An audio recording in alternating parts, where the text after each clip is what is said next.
I'm introducing Ron Reed, my trusted inspector for the last 2 decades that I have been working. Ron, how long have you been in the business? I've been performing inspections for about 24 years. Oh my God, so you are almost at the silver jubilee of your business. That's awesome. It is very rewarding.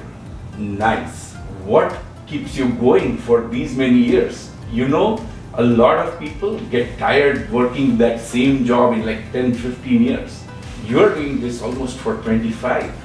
What do you think keeps you going? Well, I think my experience, one, as a licensed general contractor and custom home builder, when I started this job and even today, I really enjoy the fact that I can review a home and let potential buyers and sellers know exactly or anything that they want to know about the home. I get a lot of God! So you are a licensed general contractor and you are doing inspections. That's amazing. Yes, of course I know that, and that's my big reason to stick to you, Ron. Thank you for helping me with all my inspections. So glad to do it. yeah. Now, what do you think? So let's first talk about what the buyers and sellers should be looking for when they are looking for an inspection or an inspection report. A complete report, one that goes through the house from top to bottom, from the foundation to the roof. Appliances need to be operated, crawl spaces need to be entered, and structural issues, deferred maintenance, things like that. Got it. So how many items do you inspect during your typical inspection?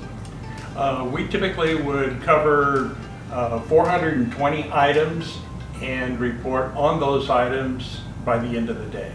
Do you know 420 represents cannabis? Oh, I did not know that. Yeah, 420 says cannabis. Well, 420 points. And how long does it take for you to do that inspection? Typically, a standard house up to 2,000 square feet is about an hour and a half, and depending on the condition of the house, and that's time at the inspection.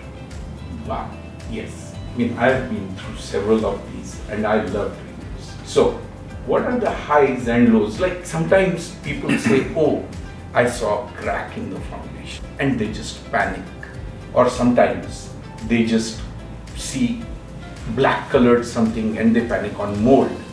So what do you think should they be looking for, and how does your inspection help them assess it better while doing the transaction? Based on the experience that I have, yeah, cracks can and sometimes be concerning. When you see larger cracks greater than a 1/4 inch, but typically the rule of thumb is if a crack is separated by a 1/4 of an inch or one side is deeper than the other side. A lot of houses have cracks, but some cracks are more significant than others, and each and every situation needs to be evaluated. And that's why when I take a look at all of the conditions, the framing, the way the doors open and close, and if there are any cracks on the sidewalks on the outside, I should be able to give them a good idea of if that is an important crack or something that's just standard. Got it. So, as a home seller, should they be concerned that you are doing a home inspection, that you are going to find defects in their home? How does that, I mean, what do you think? How should a home seller be thinking about an inspection when you walk through the property? Well, it's important to know all the facts. What is the exact condition of the property? Whether the appliances work or do not work, or they can be repaired. Doors that don't open and close may be just as issue of it has not been maintained. But a seller and a buyer need to know the exact condition of the property so that they can make an informed decision. Yes, I always say the more the buyer knows about the property before getting into the transaction is better than they going and getting a discovery and being surprised later on that it throws a wrench in the transaction, right? Exactly. You can use all that information to either make changes during the transaction or after the transaction to create a list of these are the things that I want to accomplish.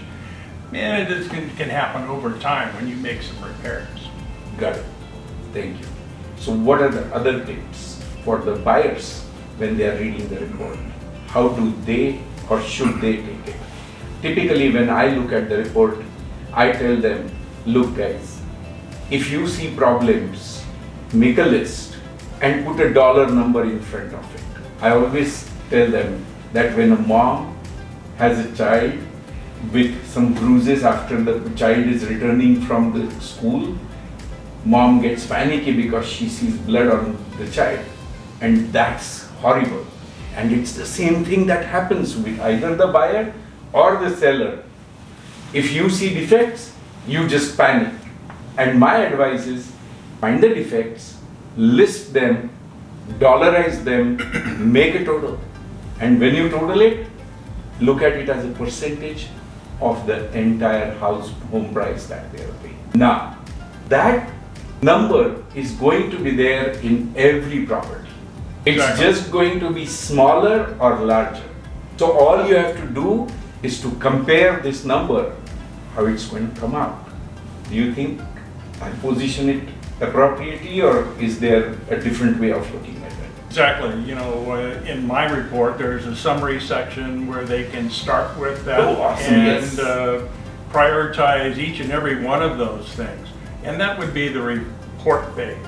More importantly, if the client can be at the inspection and ask questions, they would thoroughly understand my written language in the report. I always appreciate, Ron, and thank you so much for doing that. You always take my clients on that 20 minutes or half an hour tour after finishing your 2 or 3 hour inspection, and I can be more thankful for what you do and spend that additional hour, so that half an hour, so that the client feels very comfortable with what they are going to see in the report and not just a stupid report coming at them. Exactly. Each and every one of those points in that report are important, and that they should review all of the components very thoroughly.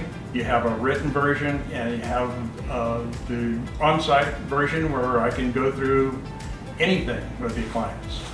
So there are two things about Ron that I love.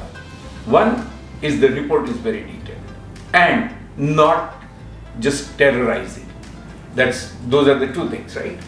The other thing about Ron is he gives you the detailed ages of all appliances. I have seen very few inspectors, or I had to tell them to check the pressure at the water meter. And Ron does that naturally as his first habit, and things like that. I mean, there are a lot of differences that I love what Ron puts on the report. It makes my life much easier when I'm doing the transaction. Other thing, Ron, and this has been bothering me. I bought my home 11 years ago. I never got it inspected. What do you think? When should I get it inspected? Well, it really depends on how you maintain your home. Do you change your furnace filter on a regular basis?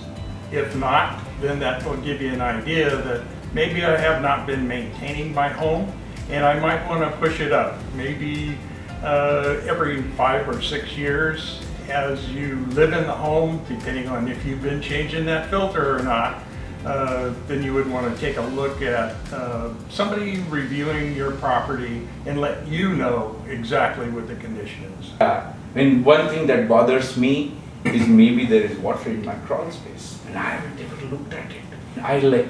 Yesterday I was standing in Costco and I saw that fan. I said, should I just go and put this fan under my crawl space so that it blows the water out of the place? But I don't know if there is water under my crawl space, or if my crawl space has moved, Or if my bathrooms are leaking underneath, how do I know? Are there any external symptoms without an inspection that you think I should be watchful for? Yes, certainly on the outside of your home, especially now when it's raining, the exterior drainage, if you see puddling water around the exterior of your home or areas where it has not puddled before, you can call me. I'll go down there and take a look for you. Cool.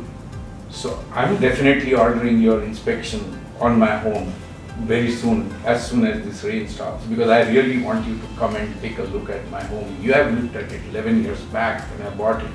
So we'll see how that goes. Glad to do it. Thank you so much, Ron. Let's go on with the inspections. If I find any questions that I feel like recording on this particular inspection, I'll take you up. Thanks, Amul. Thank you so much, Ron. All right. Thank you, Ron. We are back from the inspection. Thank you for wrapping it up and doing such a detailed job in here. So how do my clients, if they want to schedule an inspection, reach out? They could contact me with my cell phone or my email address. Cell phone is 925-417-8981. My email address is ronreed@comcast.net. Perfect. So typically when we do these condo or townhouse inspections, obviously a condo or a townhouse is much less than a single family home. And much less means much less to enjoy, like you don't have a backyard, you don't have a front yard and things like that, or you don't own the roof, you don't own the parts. So what do you think buyers or sellers should be looking for when they are reading your inspection report for a condo or a townhouse? In the inspection, I indicate that it's controlled by the association. So if you have an association like a condominium, there are things you cannot, or I cannot take a look at, but you could follow up on. Those are main electrical panel, your water and your water pressure, and your gas meter. So usually those are controlled by the association, and they're in a locked closet. It's always a good idea to meet with them and look inside those closets. In the event of an earthquake, you may want to turn off your water, for example. Oh, wow. So you would need to know which water is yours as opposed to your neighbor. So typically they'll open that closet and they'll have them all labeled. Unit 6, for example, and this one. Oh, got it, got it. Okay. And what about the roof or say the foundation? Should the buyer worry about those things? Usually those are, again, under the association. It would be good to look around at the exterior. Normally those are not a written portion of my inspection, but usually prior to people getting here, I'm walking around anyway, just looking at exterior things that they may want to point out to the association. Just spotting drainage issues if it's raining, for example, at the time of inspection. Making sure that there's no puddles on the outside, things like that. Cool, cool. Thank you. And so far as living inside, should we worry about anything or keep an eye out for things that should be cared for or maintained? Like if I'm driving a car, I know that I need to take a look at tires, I need to at least fill the gas, or I need to change oil if there's a gas done. So, just like a single family house, you need to maintain your heating system. You need to change the air filter, for example. Periodically look under the cabinet, see if you see any dripping at the faucet level or the drainage level. In mainly areas that are covered by insurance, water lines leading to your ice maker, for example, and making sure your dryer vent exits to the exterior. you know, Ron, there has been 3 or 4 incidents of my clients installing bidets by themselves and having accidents from the bidets. And I think bidet accidents are a big part. The entire home gets flooded, and if you are not at home or gone for a vacation, you will not even know how much of water has drained into your house. Exactly. If you're going to go on vacation, it's a good idea to know where your main water shutoff is. Oh, nice. Yes. So that as you leave, you turn it off and nothing's going to flood while you're gone. Yeah, I even turned off the water heater a lot of times. That's a good idea. Yeah. Thank you so much. Thank you. This has been awesome. Appreciate it. Thank you. Bye.